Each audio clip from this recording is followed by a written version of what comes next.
What is going on, guys? Welcome back to another video. So it's Tuesday, which means it's time for our weekly tier list. Every single Tuesday, we do Tier List Tuesday on this page. If you're new around here, and considering 2 weeks ago, I did a tier list on every single general manager based solely on this season, I thought I'd do the same with coaches. With general managers and coaches months ago, I did just overall who I think the best coaches and general managers are. But today, we're going to be looking at solely this season. Now, the tiers are going to be pretty straightforward. It's great, good, solid, meh, bad. This isn't just going to be a reflection on the standings. It's going to be based on what your expectations were.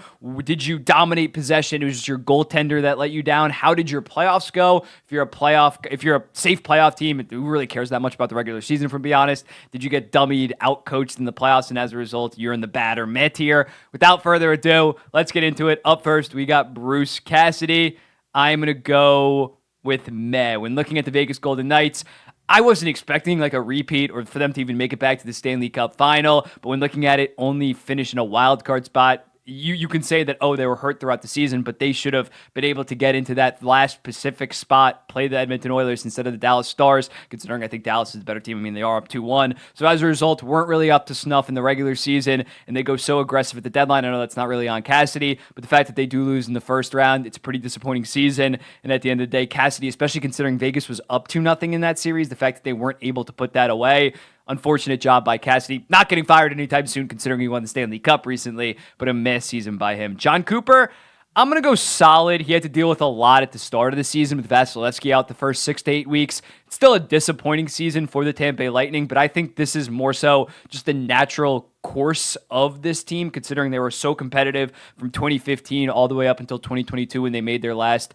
Cup final. But at this point, the roster really isn't that impressive. They have a couple star players, but they have no young talent because they traded away everything. So I can't really blame Jon Cooper on that. Losing in 5 games is unacceptable, but we kind of expected it. This Tampa Bay roster just isn't what it used to be, and I'm not going to massively blame Cooper for that. Cronin in his first year with the Anaheim Ducks, bad season in terms of what they were expecting points-wise, but I'm going to still throw him in solid considering this team had some of the worst injury luck in the entire NHL. You look at it, Leo Carlsson goes down for 20 games. Killorn gets hurt for a while. Zegras only plays half the goddamn season. Basically, every important piece to this team had a serious injury, had like a 15-game injury. So although, again, you expected them to take a jump, be a 75, maybe 80-point team, they were back in, the 60s? Were they? Yeah, they were in like the mid-60s. Not acceptable from that standpoint, but I think given the overall context, I think it's a solid job. And considering Carlson, McTavish looked fantastic in terms of growing and developing, I think that is good. I mean, Minchikov looked great. So in terms of developing the young talent, I think he did do a pretty solid job. Dave Haxtell, I'm gonna go meh. I wouldn't say straight up bad, even though Seattle went from a 100-point team to low 80s. That is unacceptable. But I think the writing was on the wall with this team. Last year, they just outshot their expected goals total by so much. They were one of the luckiest teams in the entire NHL. He did a meh job. I don't think that there was a ton of talent on this team, so I can't fully blame him. I honestly blame Ron Francis more, but it was an unacceptable job by Haxtell, and as a result, he got fired. Jim Hiller, the LA Kings interim head coach, solid, did very good in the regular season in terms of stabilizing the ship. He went 20-11-3, but then got dummied against the Edmonton Oilers, could not stop a nosebleed, especially on the penalty kill. They got killed. They got absolutely killed. I think Edmonton was converting at like a 40% clip, and they were also just giving up a ton of penalties, so unfortunate from that perspective. But he's going to be back this season. It's going to be interesting with the full training camp, even though he was the assistant coach prior. With him running the show, it's going to be interesting next season. Jay Woodcroft, I'm going to go meh. Again, they started off so bad, but I think this was mainly goaltending in terms of Jay Woodcroft. Stuart Skinner and Jack Campbell had like a combined 800 save percentage in his first 15 games. The underlying numbers were still actually pretty solid for the Edmonton Oilers. They were like second in expected goals percentage when he got fired. It was just, they could not stop anything, and they were getting some unfortunate finishing luck. John Hynes, my bad. John Hynes. I don't know why I blanked on Jim, but John Hynes, when looking at John Hynes, I think he did a good job. If he was the coach for the entire time with the Minnesota Wild, they would have been a playoff team. They had like a 58% points percentage with him. He did get much better goaltending than, say, a Dean Evison, who Fleury and Gustafsson were playing horrendous to start. But I think John Hynes actually did a solid job. Do I think John Hynes is a good coach? No, but he came into a pretty unfortunate situation where they were in a deep hole. And actually, although they missed the playoffs by like 10, 12 points by the end, but they were playing far better hockey. And it gives me confidence that Minnesota will be a playoff team next year. Sheldon Keefe, perfectly meh when looking at it. Yet again, a safe playoff team, but only 102 points, which was a bit of a dip. So when looking at that, the fact that they lost in the first round yet again put themselves to down 3-1, even with the injuries in the playoffs. Unacceptable for Sheldon Keefe. I think he's going to do a better job in New Jersey, but right now, just not good. Don Granato, I'm going to go bad, though, for him. When looking at it, this team had high expectations, barely missed the playoffs last year by 2 points, and they actually got solid goaltending from UPL and Levy. I think if their goaltending shot to bed, I could maybe give Granato an excuse, but they were just not producing nearly enough, both offensively in terms of slowing other teams down defensively. It was unacceptable from Don Granato, and as a result, he's fired. So it makes sense. They clearly thought he did a bad job as well. Chris Knoblauch, considering the Oilers are still alive, under him, they had a 700 points percentage. He did a great job. Now, again, similarly, with Woodcroft. Woodcroft just got shafted because of good goaltending. The goaltending did improve over Knoblauch, but he did a great job. The Oilers were the best team in the entire NHL in the regular season from when he got hired on. And in the playoffs, although the final 2 periods of last night's game was a disaster still. They're one of 4 teams remaining. They still have a decent chance. I think they're going to tie it up 2-2 in game 4. They're still alive, and you can't really say that about any of these coaches besides 3 of them. So Chris Knoblauch, he did a great job. He was on my Jack Adams ballot. Derek Lalonde, I'm going to go good. I think he did a pretty good job, maybe towards the end, especially with that 7-game losing streak, but a lot of that was without Dylan Larkin. That definitely wasn't good, but I think overall, this team has taken another step, especially Lucas Raymond's development. You can credit Lalonde with some of that, so I think he did a good job. Peter Laviolette, great job, especially playoffs included, considering the New York Rangers are up 2-1 right now. Gerard Gallant, it looked like they completely stalled. This core was behind the New Jersey Devils. They just fell off a cliff. But in the Carolina Hurricanes, you weren't expecting a ton coming into the season. Win the President's Trophy, up 2-1 in the conference finals. Dominate the Hurricanes, not dominate, but take care of business pretty easily after being up 3-0 and eventually winning it 4-2. Very great job by Peter Laviolette, as much as I hate to say it. Jim Montgomery, I think I'm going to go great for Jim Montgomery, especially after that playoff performance, get past the Toronto Maple Leafs. Expectations were pretty low for the Boston Bruins coming into this season. It was maybe be a wild card team, probably lose in the first round. We're not that good. They get 109 points. They win the first round. They put up a decent, mainly it was Jeremy Swayman, don't get me wrong, but they put up a decent fight in terms of the playoffs. And just overall, he really elevated this. He helped elevate a ton of offensive talent. Guys like Zaka, Coyle look like legit first or second line centers under Jim Montgomery. Back-to-back great seasons by him. Ryan Huska. No, yeah, that is Ryan Huska. Ryan Huska, I'm gonna go solid. It's kind of tough, especially locker room wise, the job that he was handed this season in terms of once they traded Zadorov, they kind of admitted we're not going to win shit this year. They traded Lindholm a month before the deadline. You can't really expect a ton for him, so I think he did a solid job. The Flames weren't that good of a team, but they weren't expected to be that good of a team. Next year is going to be more. Even next year, they're not expected to be that good of a team. I don't know. He might be a transitional coach. That's all I'm saying. I'm not really sure with him. Jacques Martin, meh. I mean, he got hired in a very unfortunate circumstance where Ottawa was pretty far behind. Actually, I'll bump him up to solid. I think Ottawa had a 500 record with him. They weren't able to completely turn it around, but by the time he was hired, they were 10, 16, and 1 or something like that. The season was, for the most part, already over. Okay, solid. Nothing to write home about. Paul Maurice, they're still alive. They're still in the playoffs. Won the division. You thought maybe they make the playoffs, but considering last year they were the 8th seed, I don't think a ton of people were predicting them to win the Atlantic Division this season. They looked great. They are just one of the deepest and most well-coached teams in the entire NHL, and you got to give Paul Maurice a massive shout-out for that. Spencer Carberry, I'm going to go great as well. Again, with Carberry and the Washington Capitals, they just grinded out close games. Carberry did a great job, especially coaching in the third period in terms of either getting to overtime or closing out games in the third. They had no business in the playoffs. Their goaltending, they did get Charlie Lindgren played fantastic down the stretch, but I think Carberry did a great job this season, and he was 5th on my Jack Adams ballot. I thought he was fantastic. David Quinn, it's tough. I mean, I'm going to put him in meh, but you can't really expect that much out of him. He was kind of doomed to fail the second he was hired for the San Jose Sharks job. He was the definition. I said it probably in the moment. He was a transitional coach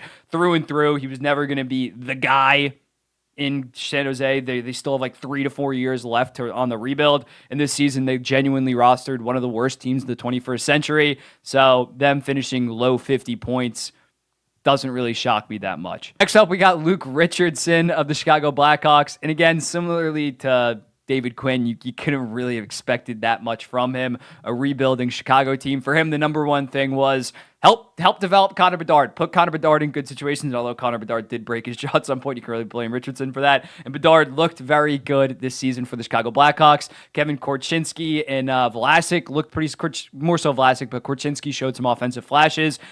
He's in a tough situation again. There's not a ton of expectations. Just develop the young guys. Next year will be interesting because they're bringing up a lot of their young guys, how that'll go. Rod Brind'Amour, you got to put him in meh, considering yet again they did not make a Stanley Cup Finals this season. They started off pretty bad, but that was more so on the goaltending. But at the end of the day, with Rod Brind'Amour as year 5 or 6 as the head coach in Carolina, it's not fully cup or bust. If they made the cup final, even the Eastern Conference Finals, I'd have him in solid, maybe even good. But to go down 3-0, his style of hockey maybe just doesn't work with this roster. It doesn't work in the modern NHL in terms of just firing off low danger chances from the outside, especially against a goalie, a guy like Igor Shesterkin that's not going to get beat on that low danger crap. It's unfortunate, but Rod Brind'Amour, not that good of a job. Still one of the best coaches in the NHL in terms of elevating his team, at least in the regular season, but the playoff results have been so consistently not there to a degree. I know he makes Eastern Conference Finals, but it's disappointing, no doubt. Lane Lambert, bad. This team had no structure. They couldn't close out games. You saw the countless amounted multi-goal or one-goal leads blown in the third period at the start of the season. They should have fired him well before. They waited until January 21st, I think it was. It was unacceptable. Somehow, the guy that we're about to go through, there's a reason why I put Waugh right next to Lambert, but they were able to turn it around. Lane Lambert, more so of an assistant coach, not a head coach. Patrick Waugh, though, definitely a good job. Maybe you can even argue for great. Under Patrick Waugh, they were around the 57% points percentage team, which is like a 95-ish point team. They really cleaned up themselves defensively outside of maybe that Rangers Stadium Series game and just were more of a fundamentally sound team. And as a result, made the playoffs. Yes, they lost in 5 games, but I don't think anybody was picking them to beat the Carolina Hurricanes. Drew Bannister, I'm going to go good. The St. Louis Blues were 600 in terms of points percentage down the stretch with Drew Bannister, with, again, a pretty horrible defense core, okay forward core. Don't get me wrong, it was the goaltenders were very good this season, but Bannister was solid. Bannister showed some life, and although the Blues never really were a serious threat to make the Western Conference, they were one of the better teams in the Western Conference down the stretch. Todd McClellan, I got to go with bad. When looking at the LA Kings, the fact that they started out so good this season and then completely collapsed. That is on the coach to stop the bleeding when it gets that bad. He wasn't able to. As a result, the LA Kings had to fire him. They really had no choice. He'll find another job probably in a year or two, but really a disappointing end to his tenure in LA. Next up, we got Mike Sullivan.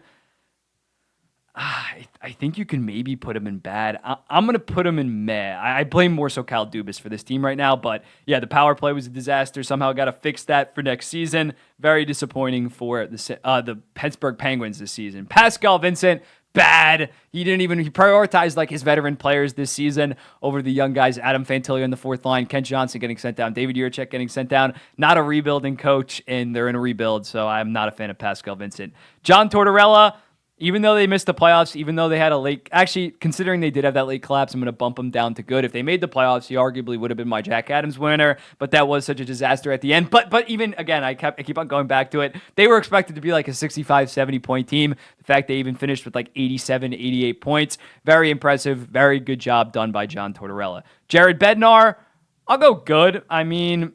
Dallas was just a better and a deeper team. I don't know if I really blame Jared Bednar, and I thought Colorado probably should have at least won like 2 out of the first 4 games. So Colorado was okay this season. Again, safely made the playoffs. Jared Bednar did an okay job.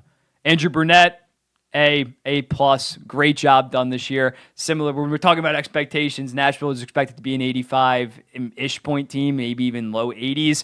They got to 100 points down the stretch. Were fantastic with that streak of 18 games without a regulation loss. They were great, and when looking at him, they were like 5th in the entire NHL in expected goals percentage. It wasn't even like UC Saros carried them like in prior years. No, it was Brunette's system that was fantastic for them.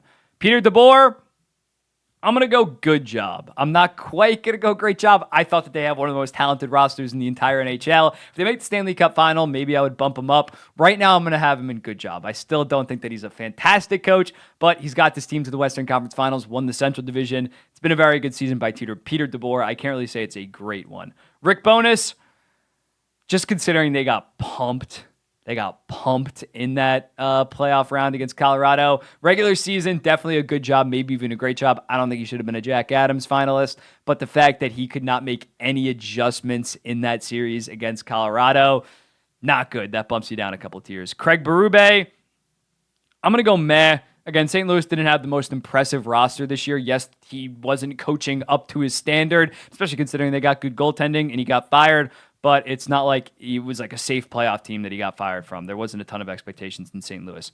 Travis Green, I'm not even going to put Travis Green. I'm not going to waste a spot on him. Rick Tocchet, great job by Rick Tocchet this season when looking at Rick Tocchet. I was pretty high on Vancouver, but I didn't expect him to win the Pacific Division. And even with the second round, not having Thatcher Demko and not having Brock Besser in the Game 7, I think gives him somewhat of an excuse. But the fact that he even went 7 games without Thatcher Demko, very impressive. The Vancouver Canucks were one of the best teams in the entire NHL this season, and Rick Tocchet is a massive reason why. A full training camp of Rick Tocchet. His team came out firing the best record in the entire NHL to start out, them and the New York Rangers. It's very impressive to watch. Martin St. Louis, I can go good. I'm going to go good. I'm going to I'm going to go solid. They were an okay team. I think you maybe put him in good, especially because of the development of a guy like Uri Slafkovsky. Nick Suzuki had the best year of his career.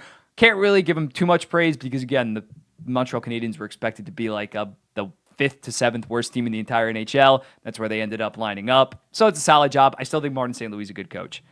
And Andre Tourigny, I'm going to go meh. Shit, I'm running out of space. To Andre Tourigny, I'm going to go with meh. When looking at Arizona this season, didn't have a ton of expectations, but it's very unfortunate that they were in the wild card hunt, and then they just go on this extremely, 13, 14 game losing streak. That was unacceptable from Andre Tourigny. If you're a coach, you got to stop the bleeding at some point, so I got to put some blame on him. Next up, Lindy Ruff. Lindy Ruff, I'm going to put in meh as well. When looking at Lindy Ruff, it is goaltending. That was the main problem with the New Jersey Devils. I can't really blame fully Lindy Ruff for that. His system wasn't good. His defensive play was pretty horrendous. They gave up a shit ton of turnovers, high danger chances. You should have fixed that. But at the end of the day, when you get that bad of goaltending, you're not going to be making the playoffs. DJ Smith, bad. DJ Smith goes in bad for the Ottawa Senators. It was just more of the same. They should have fired DJ Smith this offseason, especially with the new owner coming in. Unacceptable, and as a result, they basically pissed away a season. And then the last one here is Jay Woodcroft. Did I put Jay Woodcroft somewhere? Yeah, I already did already. I have 2 of Jay Woodcrofts. Jay Woodcroft doesn't supposed to go in bad, but Travis Green, I guess we can throw him. Yeah, we can throw him in solid. But here it is. I don't mean to have Jay Woodcroft. Jay Woodcroft shouldn't be there. But here's the full tier list. Let me move this across. Here it is. Yup. Let me know in the comments.